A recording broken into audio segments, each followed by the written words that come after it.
You know what's super funny? It's super funny. Not once during this entire episode did we mention it's our 100th episode. You did last week, though. So We did. We said it was a little preview, but yeah, we did not bring that. I just want to congratulate Scott and Willie on 100 tremendous episodes of what's it called? This the Reddit is podcast. there's a sub. We for that, love the Mr. Trump. Reddit podcast. Whether it's Noah, get the boat. Postgres QL. Photos in real life. or abrupt chaos. Now you guys say there's a sub for that. There's a sub for that. The sub for that. Nailed it. Welcome to the front podcast of the internet. I'm your host, Scott. And I'm your host, Willie. And we're joined by... Legendary podcast icon Tim Dugan. And this is his brother, Chris Dugan. And they are our former co-hosts on a little show you might have heard of way back in the day. Or not. But probably not. Probably not.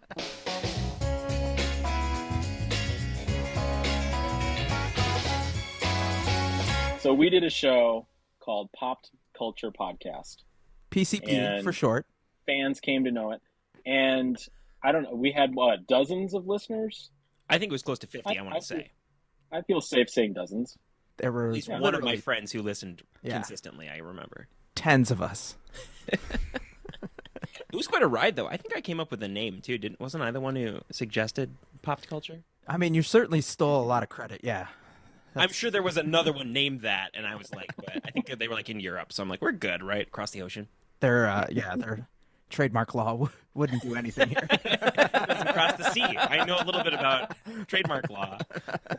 Yeah, it was fun to do for us. I think our problem was that we just didn't really go into it with a plan. Your vision, theme.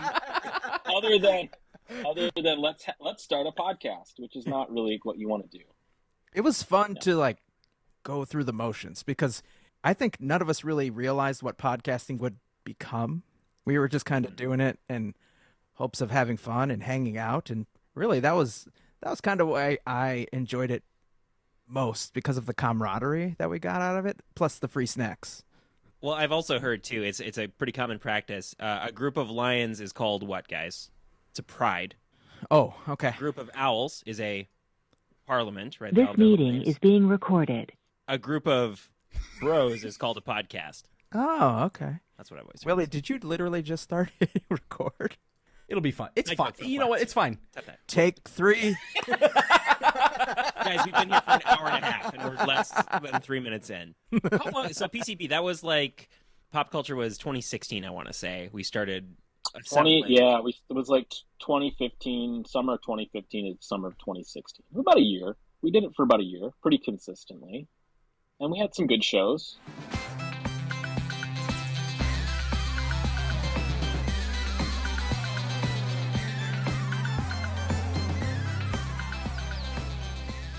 What's going on, everybody? Welcome to the Pop Culture Podcast. My name is Willie. My name is Scott. I'm Chris. And joining us, as always, in Red Room Studio, Tim Dugan. How are you? I'm doing well, Willie. How are you? I'm doing great. Has he always joined us in Red Room Studio? You say that, but I feel like there's times he missed it. Well, I do say joining us as always. Okay. I I guess he left early a couple times. I've been You've here always for been every here at show, the though. start. Okay. Yeah, I'm pretty sure. he's not as Touché. dedicated as the rest of us. No. We're going to have to work on that. Actually, I'm pretty sure I've been to more shows than Scott has. Ooh. Technically true, Scott.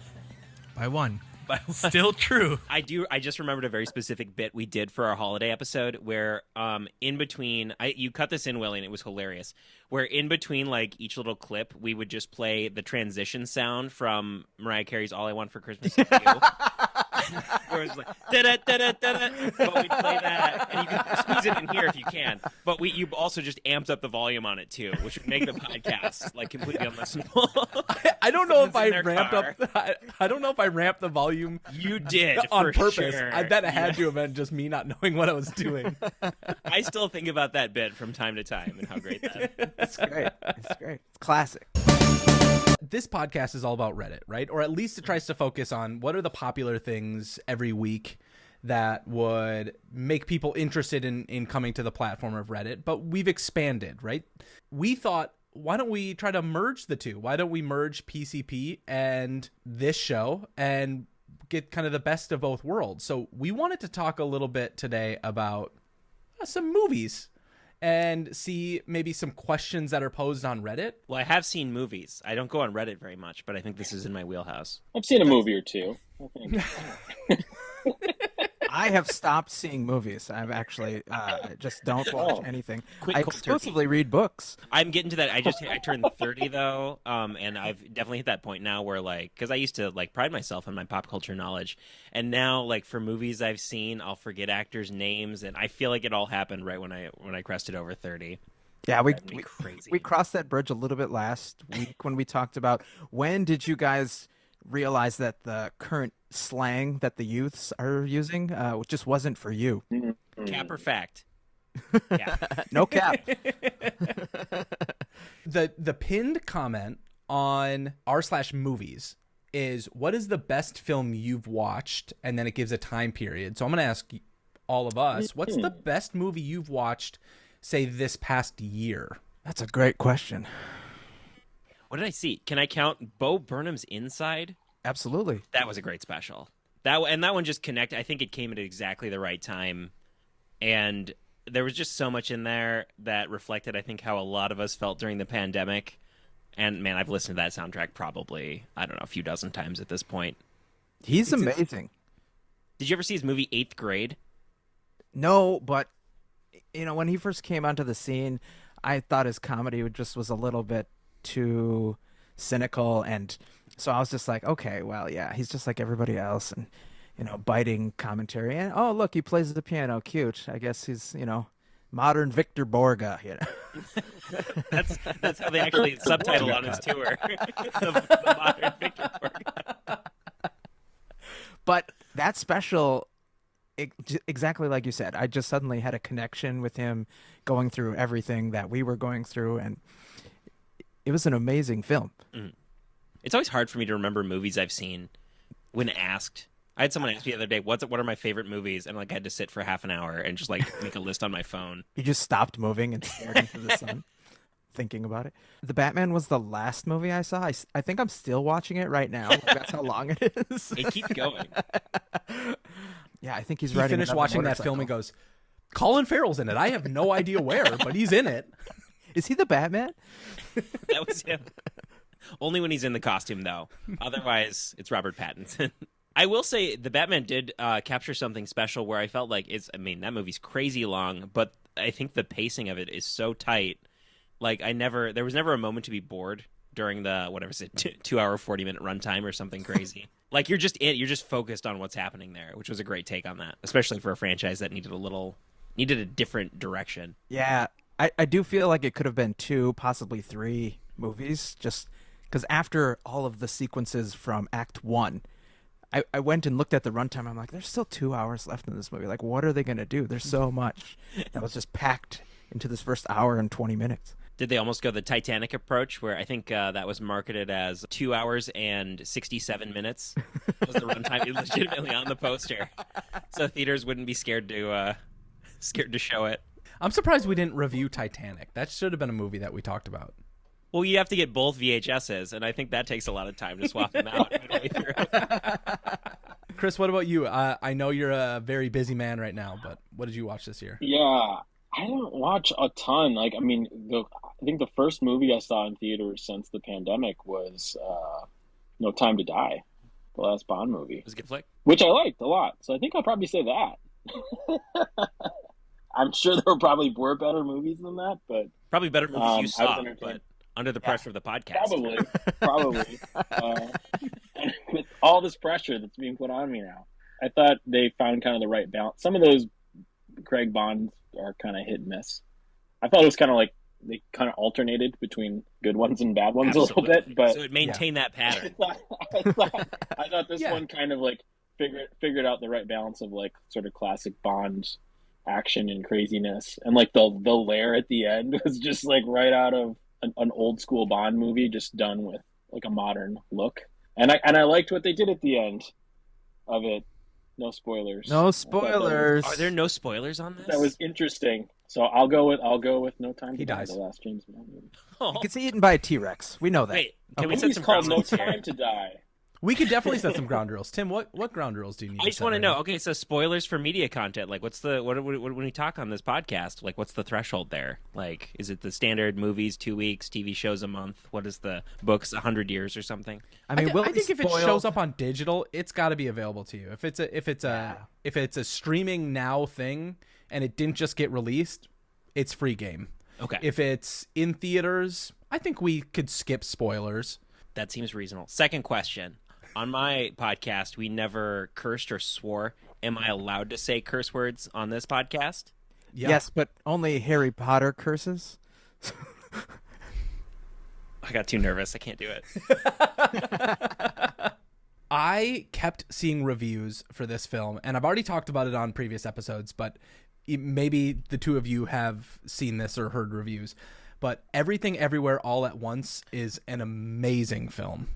I want to see that. It's worth all the hype that was surrounding it. 100%. It's an insane movie. You'll laugh, you'll cry.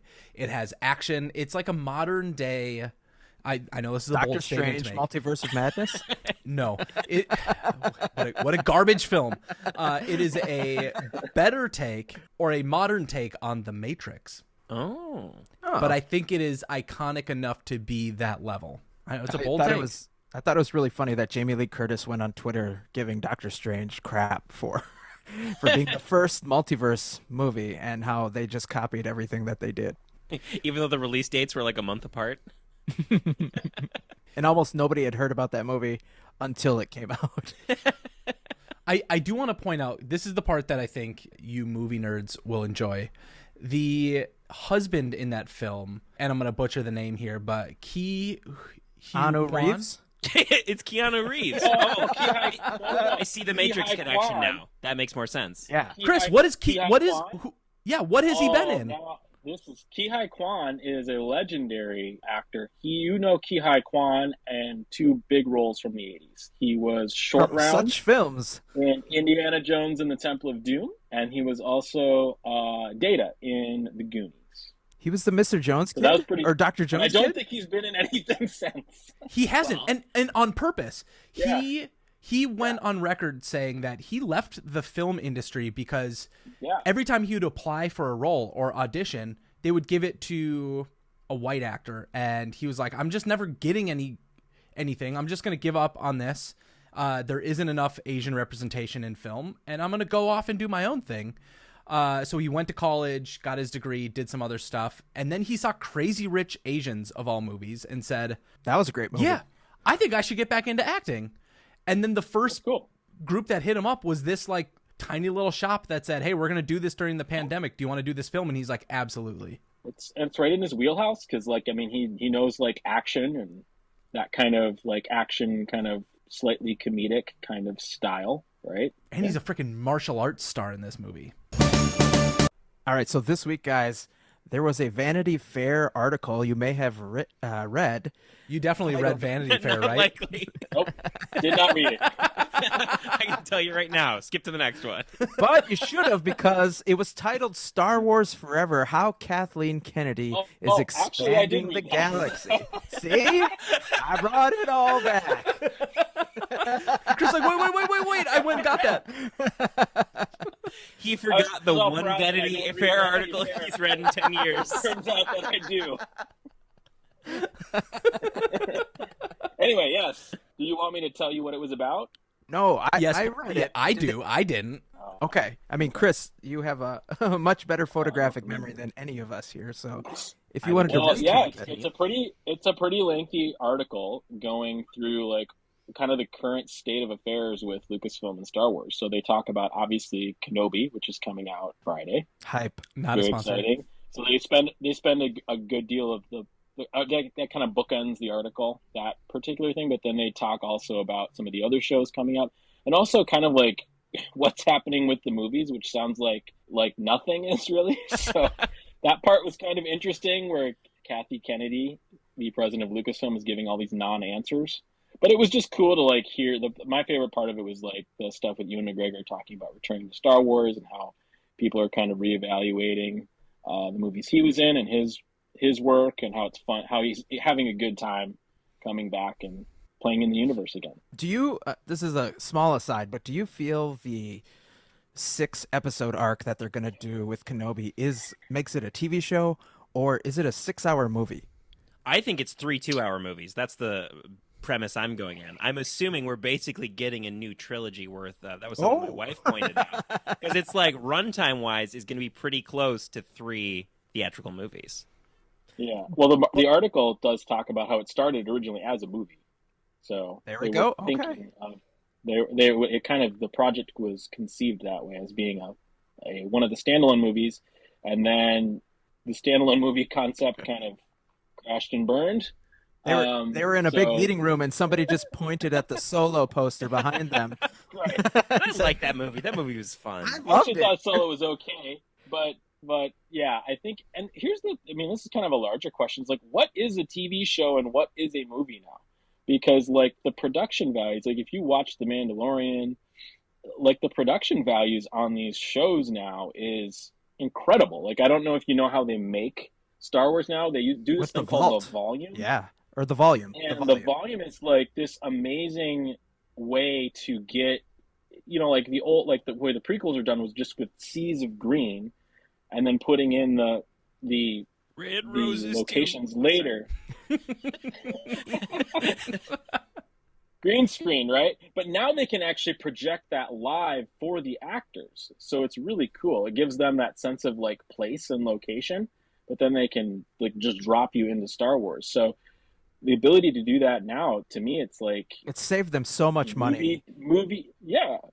And it looks like movie, TV, whatever.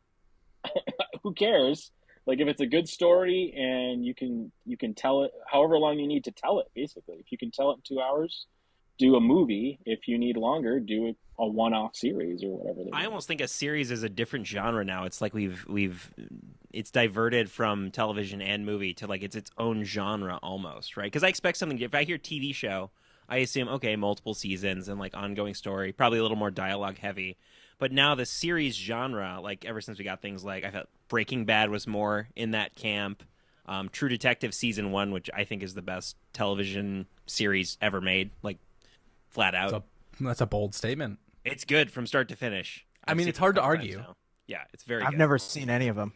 Oh, season 1 of True Detective. I haven't seen the other 2. They're all anthology style. But like, if I'm going to recommend any, it's a dark series too. So like, it's not a lighthearted thing you'll just throw on. But as far as TV series go, or any short series, it's amazing. I'd recommend it. But I feel like that's almost its own category apart from, I don't know, what do old people watch now? The Blacklist.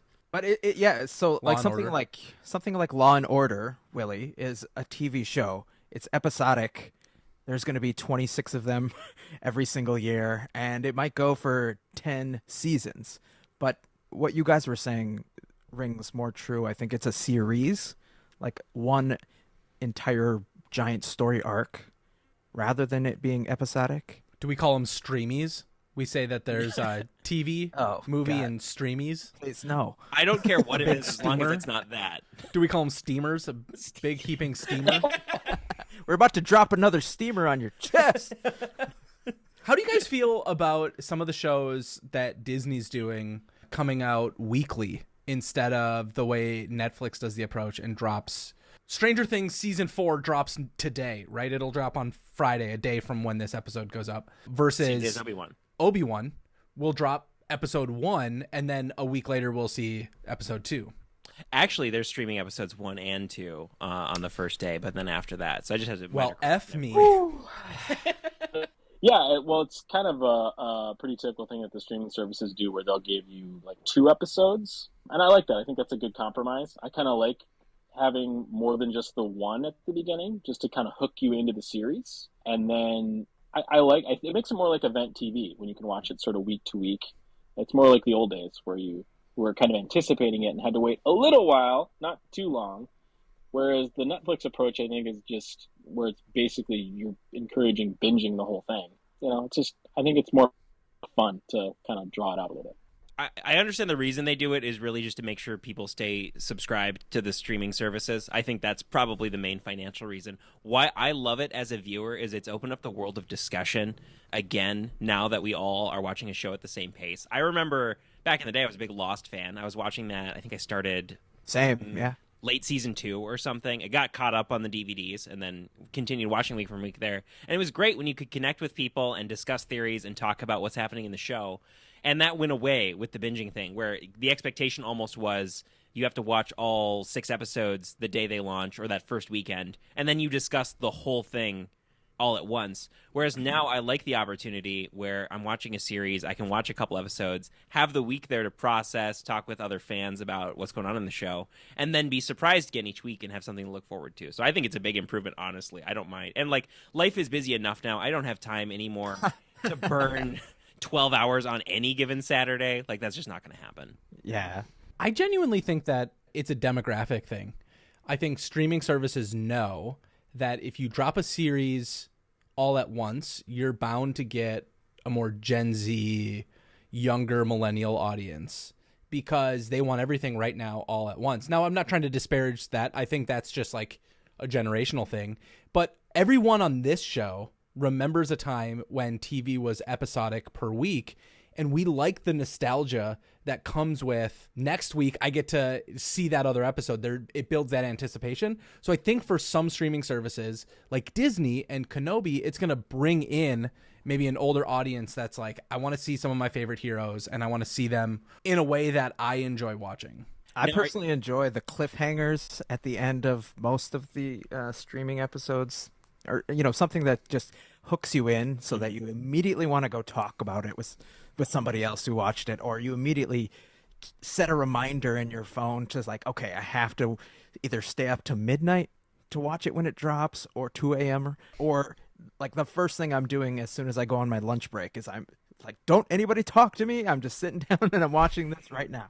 On the other hand, the consternation that must have been created by the binge culture, where if you go hang out with friends or go into work and somebody is like, oh, did you watch the entire season of show A? And you're like, don't talk to me, just like plug your ears, and you're like, no, I don't want to hear it. Like all the fights that this must have created since this culture was, I've definitely spoiled people unintentionally, and I feel bad about it because, that's a core part of the experience is to get surprised. And like, but I've talked about it in a work environment too, where there's a ton of people around, and yeah, 2 of us went and saw whatever, but another person didn't, and we just dropped some. I felt bad. I did that with No Way Home, which was real sad for somebody. Like a little bit of a spoiler, but Willie almost weekly tried to spoil it for me. I mean, he was just like rearing to go. He just wanted to talk about it so bad. I had a list of TikToks. I'm like, dude, just risk dying. Go see the film. I need to share these with you. Scott, are you a no trailers guy when you're hyped for it? Are you in that camp? It depends. It depends on how hype the movie is. But I generally will watch the first teaser trailer because that one's cut up to hell anyway. It's usually the best too. Yeah, and a lot of things don't make the movie sometimes, depending on which cutting house they go with. Like that first No Way Home trailer has everybody seen that? The first No Way Home trailer? Yeah. Yes. And has everybody seen Just the movie? trailer? Oh, no. Yes. Oh, I've seen the movie a couple times. Okay. Yeah. I bought the movie. But that first trailer does not show any of the villains in a pivotal scene. And later on, they like take away the CGI mask. And so you can definitely tell they're hiding things. So that's kind of what I like to do, dissect the first trailer and come up with my own little story for what the movie's actually going to be about and see whether I'm surprised or disappointed when I finally go see it. I mean, you can't even trust a trailer at this point, though, because, I mean, Disney has been notorious about that. We're injecting characters and removing characters from scenes. So you can't even trust anything. And now that started way back in Civil War. That started in Civil War. That when there weren't movies back then, Willie. I knew you were going to say that. The trailer for the Civil War was great. The war was a letdown. Well, I hear they're coming out with a sequel, so if you guys just wait long enough. I want to ask some hot takes, real fast ones, and let's maybe make some quick decisions on what we think. I want your hot takes. I'm ready. Okay, so here's the first hot take for you. The newest Top Gun film, for the first week where reviews went live, it had a Rotten Tomato score of 100 out of over 100 reviews, and it held that spot. I think right now it's sitting at like a 94, 95, and it has been getting tons of great publicity. Are you guys excited to see this film? Oh, there's a pause. There's some hesitation. I like Tom Cruise. This is going right back to our classic. This we know. Tom Cruise came up more often than not, I think, on our original podcast. Is that a poster of Tom Cruise right behind your head there? No. Yep, it is. For those listening to the show, it definitely is. Right, there he is. He's half new. In post, can you put Tom Cruise on that poster for the entirety of the podcast? Done. Got it. Done. I'm just going to rotoscope Chris this whole time. I think it'll be fun. I think I find it amusing that they're making it like this very kind of like intense, spectacular like war action movie when the original Top Gun is not really that. Not that at all. No, but it was a lighthearted rom-com, right? If I remember correctly. I think it'll be amusing to watch, maybe unintentionally, but I kind of still want to see it. You don't see movies like that anymore. You don't see like air combat movies or any, Iron Eagle. What are the other great air combat movies? James Franco's Flyboys. That's a great air combat movie, right? Red Tails. Don't forget Red Tails. I think that marks the first time someone has mentioned the movie Flyboys since the movie Flyboys came out. Before it came out. Actually, before it came out. Judging by the box office take. I've got a hot take on Top Gun. The first Top Gun is a movie I don't like. I don't think it's a very good movie. I am excited for the new Top Gun, but that's just because as I've gotten older, my perspective on movies has changed. I kind of had my, my late teens, early 20s film critic kind of phase where I watched a ton of movies. I would just, back when Netflix came on disc, but Netflix used to come in the mail. And I would just get as many of the biggest movies from the last 30 or 40 years and just watch them all the time, constantly. So This is before we knew how to talk to women. Yeah, it's great. There was a lot of free time. I assume anyone listening to this podcast also probably has a lot of free time. Hey, we had enough time to create our own podcast. But my perspective has changed. So my expectation from a movie. Before, I had very high expectations about the way the film would be presented and the art of it. Now, I am just happy to be in an air-conditioned room for 2 hours. And if I chuckle at a couple obvious jokes, that's all a bonus on top of that. So I think it's going to be 100%. It's probably too low. I mean, for me, I'm just a big fan of the military-industrial complex, so just anything to get those our taxpayer dollars on screen, Scott just wants to see an increase in enlistment after this movie, which I'm sure there was. I'll pass out brochures in the theater. Yeah, just hey. That's an interesting question, Tim. It wouldn't surprise me. I bet you they see a spike. Air Force enlistments. After Top Gun. And then these guys find out they're colorblind and they can't be pilots and they don't want to be like a radar technician or something.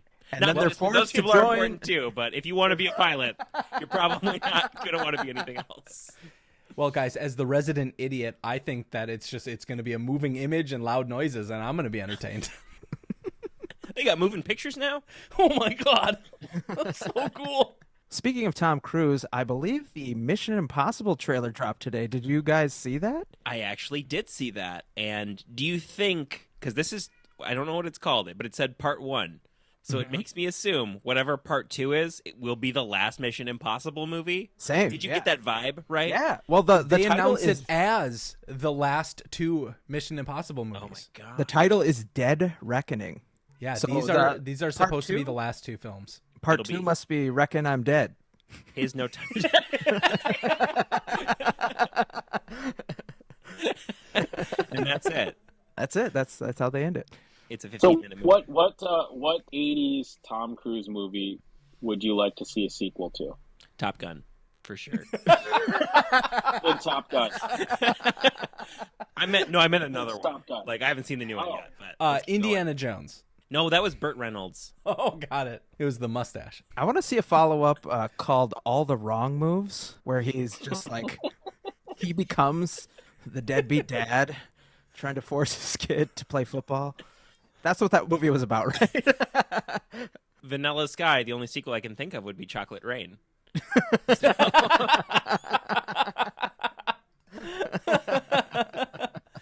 Chris, unless you can figure out some witty pun right now, I think we're out of options here.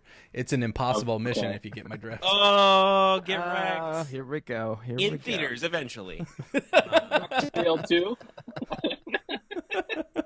You guys like the Mission Impossible movies? Yes, I love them. I think, here's my hot take for the Mission Impossible movies. They are better James Bond movies for a modern era. I would They agree. modernized quicker than Bond did. That was for certain. I will say, when I first saw the first Mission Impossible, I was surprised because it is so different than all the other ones. Like, it's kind of an interesting mystery movie all the way through, which was not what I was expecting. I think Mission Impossible 2, I had learned a fun fact about that the other day. I don't know the actor's name. The actor who plays the villain in that movie was cast as Wolverine in X-Men. And I think it was like they had to do reshoots or something. So the role got passed over to Hugh Jackman, which then became obviously one of the most iconic superhero roles of all time. And I think that's so sad that that guy, I can't even think of his name. I feel so bad. He had to trade Wolverine for his role in Mission Impossible 2. Is his name Dougray Scott? That's it. It was Dougray Scott. Yeah. And he's been in other stuff since then, but obviously Hugh Jackman has had his ascendancy starting with that role, basically. I did learn a fun fact about the Mission Impossible movies and why the current iteration of those films has a very different feel than that first one, Tim. Sean Penn, is that his name? Former Vice President Sean Penn, yes. Sure. And Tom Cruise, great, we'll go with it. Those two, they go into filming first without a script. They say, what's the craziest, most outlandish thing that I can pull off? So in whatever the one was that he held his breath for so long, they didn't know how that scene was going to tie together. They didn't know what the plot points were going to be. They just said, let's go film this. And then they built a story around these epic moments.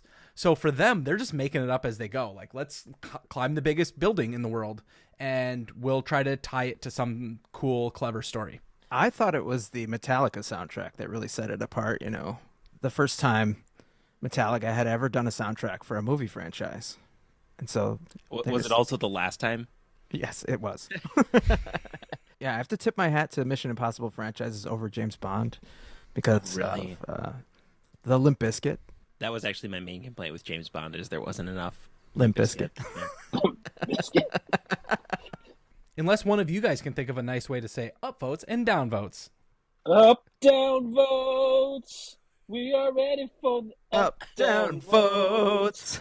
We're gonna give you our best up, down votes.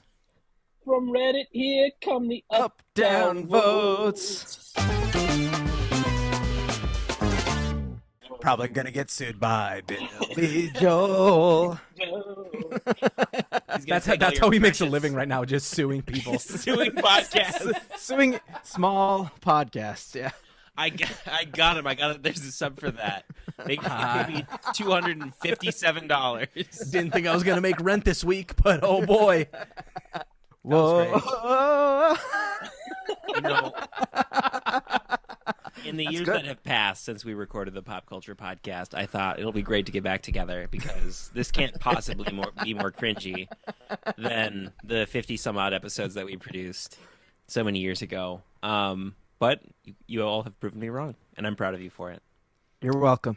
Speaking of cringy, Tim, my first upvote of the week is from Reddit. It's from the subreddit Boss Fights. It says, my friend has a weird love for Cheetos, so we went to the Cheetos production factory and purchased 28 industrial-sized clear bags of Cheetos. They charged him $65 per bag. And listen... The comment says, he's the one they warn us about in math problems. And I wish I was this man. Cheeto Man purchased. That's fake. Fake news. It's photoshopped. No way. Does nobody else want that many bags of Cheetos? I would love that. This reminds me of when all those teenagers used to work in the movie theaters in high school. And you get the big popcorn. Stale popcorn. Now people will like me. Yeah, we I'll bring used this to trash bag of popcorn. Get sleep on them. Hey, members hey, persons I'm attracted to. Would you like to come over and feast on this giant bag of stale popcorn that I have? I've got a clear plastic garbage bag full of popcorn. Oh, I'll bring this to band class tomorrow. Then they'll like me. They've absorbed a lot of moisture. They're chewier than you'd expect. I didn't know the rules of this game, so I found this came across. So I have like news set up on my phone, but I never really set any of the criteria. So I will just get blasted random articles from like the phone's trying to figure out what I'm interested in, and I don't read any of them. But I got this clearly clickbait headline that I didn't even read the article. I'm going to be honest with you. It comes from a journal of repute called Fox News. And it's this clickbait article, and I can't decide if they're next leveling me or they did not see how much this would just prompt a joke. So I'm just going to read the headline to you guys, and I'm going to tell you literally the first thing that crossed my mind. Okay, this is the headline. Woman gives birth on Frontier Airlines flight, gives daughter fitting name. And the first thing that went through my head was this woman named her daughter $79 carry-on.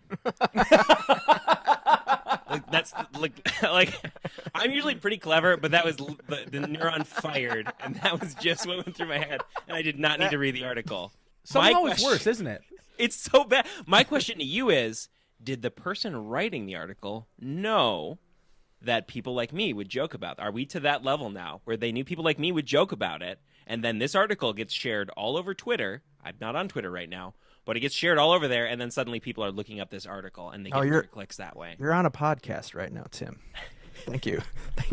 I'm not on a boat right now, Tim. Is this podcast on Twitter? It is, kind of. But am I being next leveled? Like, that's why I didn't want... I'm glad I'm not on Twitter, because I would have been one of those fools who would have made their little joke. I feel this person is an intern whose boss said, listen, we need you to make a clickbaity title, because that's all people read. The story can be lorem ipsum for all I care.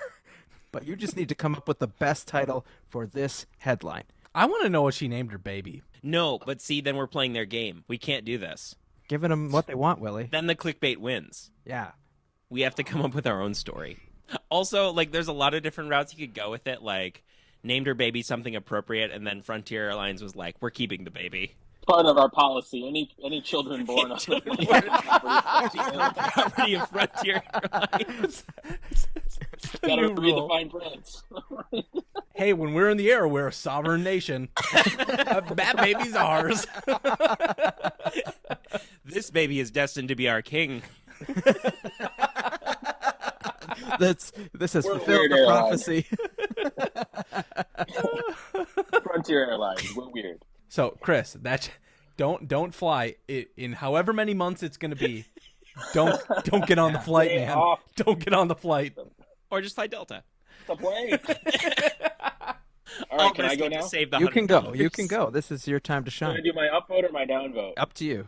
This is my downvote, but it's also kind of an upvote because it's an upvote because I find the post funny. It's a downvote because of what it represents, and it is simply this. It says, "Meet Trinity. She likes to leave her Starbucks trash on the grocery store shelf," and it is a picture of a Starbucks cup on a Walmart shelf. Natch. And it has Trinity's name on it. I just think it's pretty funny because that is a long-standing pet peeve of mine. It seems to only happen at Walmarts where people just leave things like they're trash, they're like half-eaten Subway sandwiches, or sometimes they'll just be like some random item from another part of the store left there. Like there's a container of yogurt next to the paint cans. I think that would be the great subject of a coffee table book. Would just be black and white artsy photos of items left at Walmart. And once you can't unsee it. You're going to go to the store the next time, and your eyes are going to be peeled everywhere. for this. In true Walmart fashion, did they just put a price on it and make it this half-eaten Subway just for sale? No, this is a complete non sequitur. But again, the way my brain works, as he started reading that and he said "Meet Trinity," and my first thought was, yeah, chicken, pork, and beef.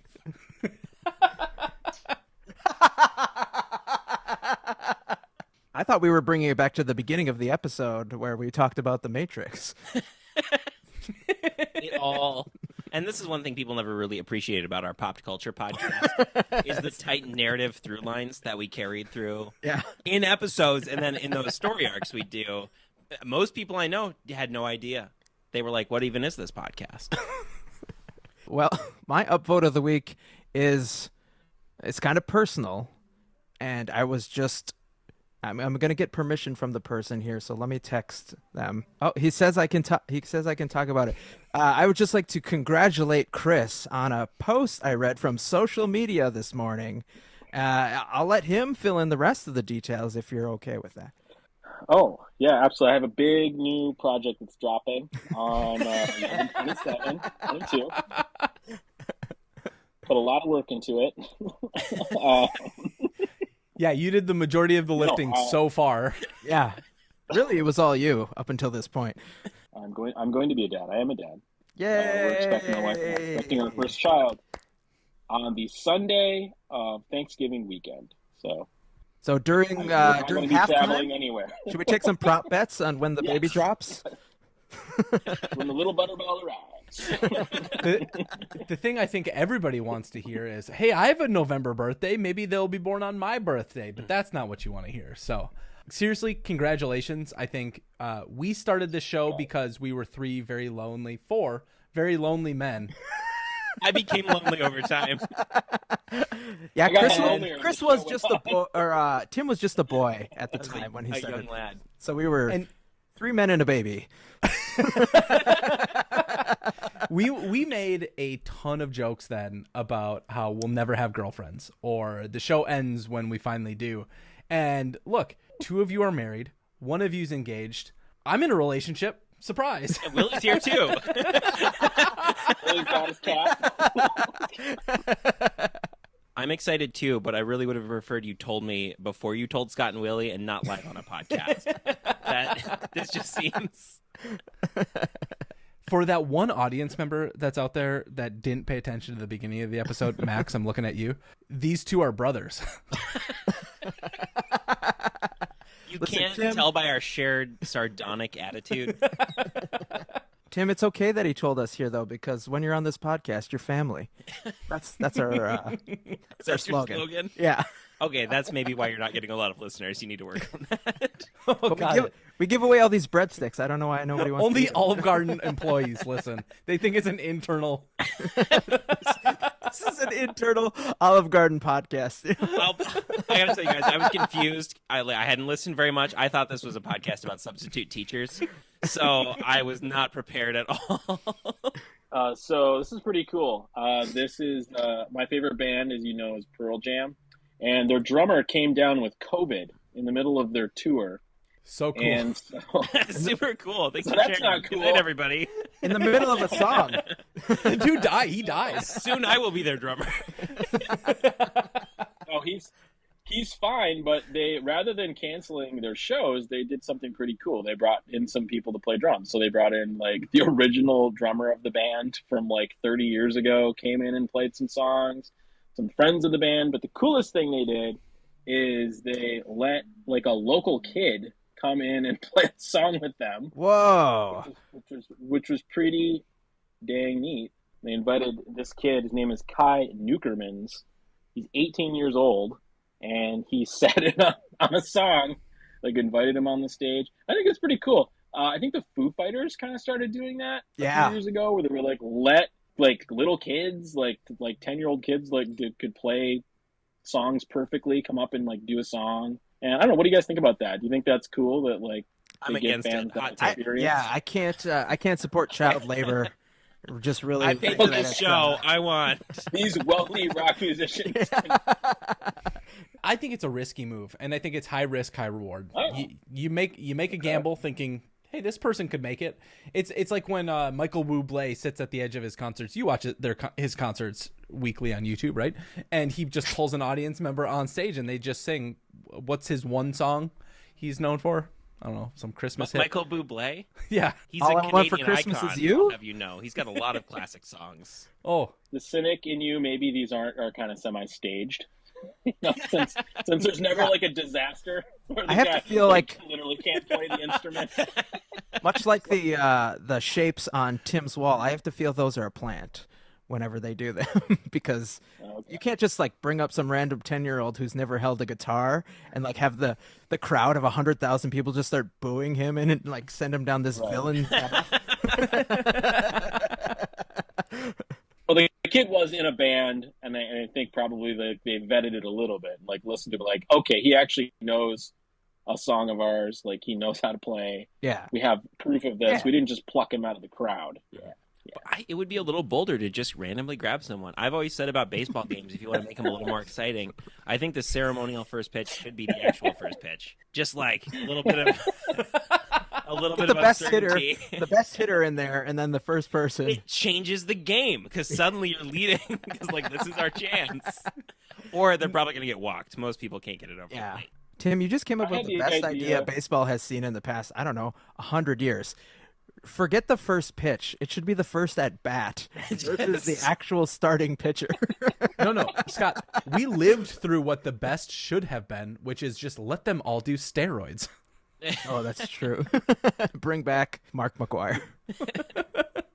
So I think it's safe to say that you guys are coming back next week, right? We're just gonna make this a thing going forward, and that's gonna take us to stardom. We're just one of us. We're auditioning, right? At least two of us. The only one. Two of the four of us will be coming back next week. So, but seriously, thank you guys so much for coming on the show. I honestly miss hanging out with you guys once a week like we used to do. We should hang out, Scott. I think we live like 2 blocks apart. I know, we really do. You guys live that close to each other? We live wildly close. We live to each across other. a park, honestly. I just one like small little grudge from back in the day when we did the show that I feel the need to bring up is that I think the best episode of the show happened when I was gone. Oh boy. Which one was that? I think it was the most listened to. It might have been the Jerry Maguire. The Jerry Maguire. Yeah, you were fishing in Canada. I was fishing in Canada. Yeah. It's our most iconic moment. Yeah, and so, I just remember being really jealous about that. And that's why I said to Willie, we have to kick them out of the show and do our own podcast. I will say, actually, thank you guys so much for having me on. This has been super fun. I will say, I do have to say, my show, Radio TCX, which you're now in the waning days of, wrapping that up, but that was started around the time we were ending the Pop Culture Podcast, and that I actually experienced a decent amount of amateur success. And I do attribute that, first of all, to stealing the equipment we all bought together. That was a core part of it. Nice. But also, Willie, back in the day, you're the first one who taught me how to just generally edit a podcast. And that was the base set of skills I needed. You learned from the worst. It is. If you listen to my early ones, it's hilarious how I cut out all the dead space between people talking. So, because people listen, they'd be like, "It's great," but it's just I can't keep up the pace. Oh, so you had a Micro Machines guy basically the entire time? So it was just 25 minutes of just solid talk. I'm happy to come back on here anytime you guys need a twisted opinion on something. I think it's a fantastic podcast. It's very strong. It's tremendous. There's a lot of people talking. A lot of people, not just me, but a lot of people. It's a very good podcast. And, I know you guys do different things and different people do podcasts different ways. And, it's good. Not great, but, it's good. And it's very strong. And I'm glad to be with you here tonight. Chris, if only we had kept going with our show, because I feel like 2016 would have been a great time for that year. impression. Yeah. Listen, Chris, you don't know this, but for a while, our show is hosted on Podbean. Our show shows up under recommended next to Ben Shapiro's show, so I really... I gotta say, that impression is just going to move us closer, and I don't know if that's something that I want. Hey, we'll take any reviews any positive reviews we could get from anybody right now. I had someone tell me I sounded like Ben Shapiro, and that's when I quit podcasting. I've jumped the shark. For Tim, Chris, and Willie, thank you so much for hanging out with us. Find more of us on our socials, and we'll see you next week.